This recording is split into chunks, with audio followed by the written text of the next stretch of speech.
Purificai os vossos corações e não consintais que neles demore qualquer pensamento mundano ou fútil. Quer dizer, a gente vigiar os nossos pensamentos. Claro. Tá? Que a gente já tem comentado aqui, da pessoa não ficar remoendo maldades, mágoas, ressentimentos. Tudo que é negativo, tudo doutor, que é negativo, né? Porque quando a gente vai amadurecendo, né?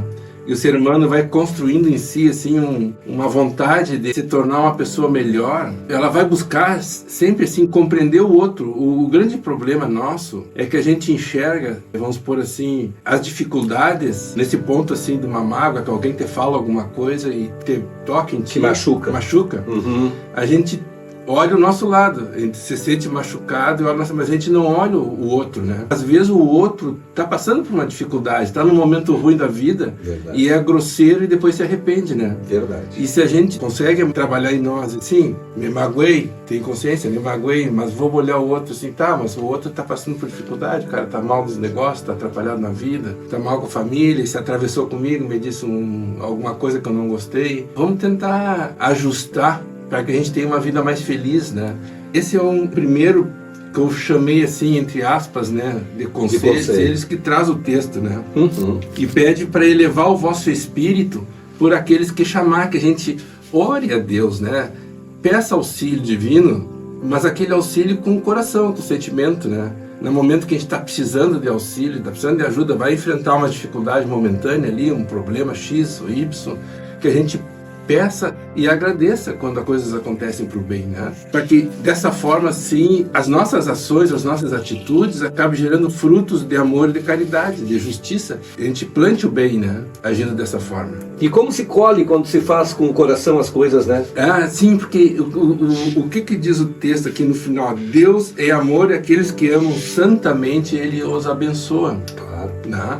Então, se Deus é amor, o que Ele chama a nós? Para que a gente brote dentro de nós esse sentimento de amor, de fraternidade, amor, aquele amor mais sublime, né? Um amor assim, que a pessoa se doa sem cobrança, né? Que não julga, um amor assim mais leve, que nos traz felicidade. É lógico que tu agindo assim, muitas vezes a gente sofre assim, os revés da vida, né? Mas que fazem parte, que a gente supera isso, sempre com aquele sentimento de fraterno, de amoroso. A gente vai superando e vai vendo, vai se dando conta que na balança das importâncias de tudo que acontece em nossas vidas, tudo que a gente valoriza demais, as coisas negativas, isso traz para nós uma repercussão muito maior para o nosso bem-estar físico, moral, bem-estar espiritual, né? Afeta, porque se a gente dá valor porque o outro na brincadeira aqui, às vezes a gente diz uma bobagem uns pros outros e aí a pessoa se magoa por de nada, né? Isso, diz até sem querer. Sem querer. Se precipita por uma emoção, A gente dá muito valor para pequenas coisas, brigar por causa de uma partida de futebol, por exemplo. É verdade. Tô dando um exemplo assim simples que me vem na cabeça assim, já que nós estamos falando de Grêmio e Inter e tal, né? A gente brigar uma partida de futebol tem cabimento, né? E como dá esses probleminhas por causa de um jogo. Uma flauta que um amigo toca assim e tal, e aí a pessoa se indigna, sei o quê. Tá bem, se tu te toca a flauta e tu te indigna, tu não vai revidar no mesmo patamar, né? Revida com uma outra brincadeira, cai fora, se afasta, sei lá. Mas não levar as coisas aos extremos, porque quando tu dá muita importância na tua balança para esses aspectos negativos da vida e tu deixa de valorizar o bem maior que é a amizade que tá ali por trás. Tu tá jogando futebol com teus amigos ali, aí né, toca uma flauta, aí tu vai ficar bravo, aí daqui a pouco lá no jogo tu quer revidar, já dá um cutucão no cara e...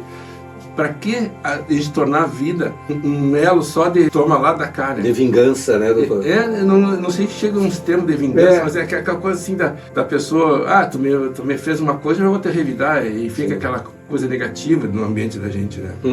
E também num terceiro item, né, viveis os homens da vossa época como devem viver os homens. Sacrificai as necessidades, mesmo as frivolidades do dia, mas sacrificai com sentimento de pureza que vos possa santificar. Ele pede no texto assim para que a gente não viva uma vida mística de isolamento, né? Tem pessoas que acreditam que se isolar e ficar na oração só frequentando ali uma atividade religiosa e se isolando do mundo das coisas, não vivendo a vida, né?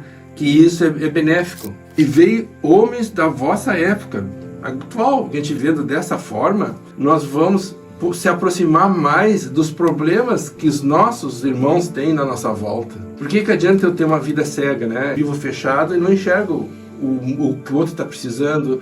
Eu não consigo fazer a caridade porque eu não enxergo o outro, eu não consigo ser fraterno, eu não consigo ser amoroso, dar conselhos.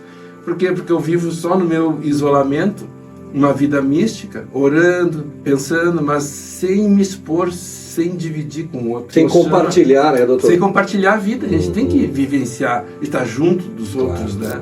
Um quarto chamamento que traz o texto, né?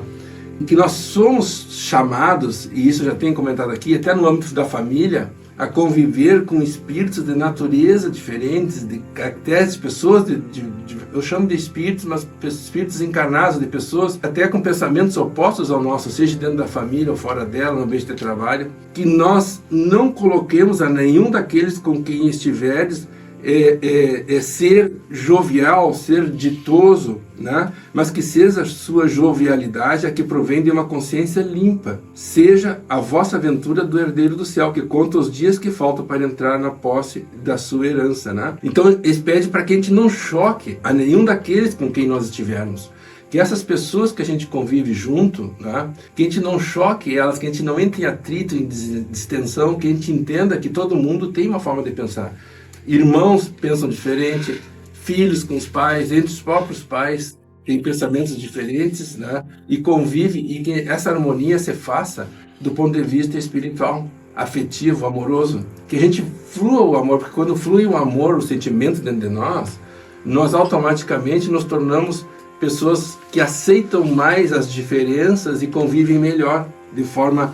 E principalmente ter a consciência limpa, porque a consciência limpa de que a gente não fez maldades do nosso passado, que faz com que no presente a gente consiga ter autoridade moral para colocar as nossas ideias frente a nossos irmãos que estão próximos de nós, né? O item 5, não consiste a virtude em assumir severo e lúgubre aspecto, em repelir-lhes os prazeres que as vossas condições humanas vos permitem. O Evangelho não nos coíbe de nós viver os prazeres da vida, né? Nós temos e conquistarmos coisas, temos os nossos trabalhos. Se eu tenho desejo de ter um carro, de ter uma casa, que isso faz parte da vida, da natureza do ser humano, que a gente tem que viver o mundo nosso presente tal como ele é.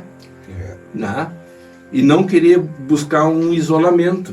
Basta que quando começardes ou acabardes uma obra, eleveis o pensamento ao Criador e lhe peçais, no arrobo da alma ou a sua proteção, para que obtenhas o êxito, a bênção divina.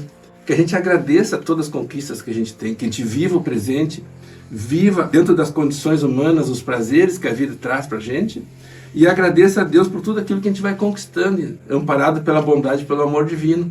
E nunca esquecendo que a fraternidade e o amor é que sempre reinam próximo de nós. E se a gente caminha nesse trilho, alimentando o amor, a fraternidade, a caridade dentro de nós vamos estar sempre construindo coisas boas no entorno de nós. E não vai dar espaço para as coisas negativas. As coisas negativas que vêm do nada, né? Quando tu está vendo uma dificuldade enorme.